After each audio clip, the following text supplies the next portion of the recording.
Welcome back to Good Morning Northwest. So check this out. Career Day took place at Chief Joseph Middle School yesterday, and Rylee and I got to go there and talk to middle schoolers about what it's like to work in TV news. Yes, that's right. And there were many types of people there with all sorts of careers. For example, we saw Richland PD, Bechtel, and Starbucks, to name just a few of them. Although I got to say, our booth was a big hit with our students. It certainly was the best one, and that's my not biased opinion. So Rylee had her camera set up and all sorts of equipment to show the students. All of them were lining up to look at it and wanted to be recorded, of course, asking how it works. And I got to download a prompter app on my phone that I had never used before, and I'm going to use it from now on. But I wrote a script from one of our actual news stories of last week, and the kids had a blast trying to read from the prompter.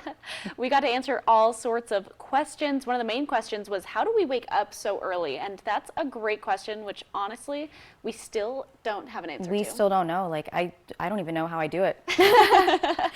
Waking up late, snoozing a lot, snoozing that alarm. So all in all, the students got to learn a lot about many different careers, and take a look. I think it's important because it helps them get a future idea on what they might want to pick for their career. Even if they don't think that might be a good idea for them, in the end it could still possibly appear as a good idea. I think it's actually pretty good for them, so they can see what they have in the future, so they can get a job in the future and know what they want to do. Because it helps them work towards a goal that they want to have, or something that'll be good for them.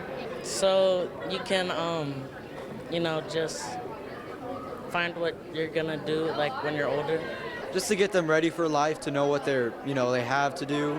And it brings a lot of people together, and that's what I like about Chief Joe a lot, how they like to bring the students together and sometimes the families too.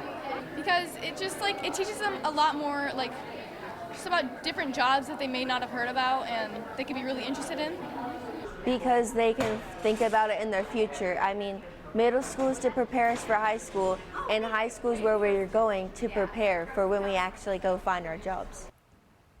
And I had a couple of these career type fairs when I was in high school. It wasn't as interactive as we experienced yesterday. It was more fun. I had a lot of fun doing it. We had candy out. I'm sure that's why a lot of students came our way. The candy was a big motivator. Yeah. But sometimes I would tell them to do the prompter test, and then you get a piece of candy. So kind of worked out. There were a lot of interactive booths. There was one, they were using some sort of medical equipment at another booth. And I saw Rice Krispies somewhere, and I'm like, that's why I would go to that booth. And then I'd have to, learn about what they do. There you go.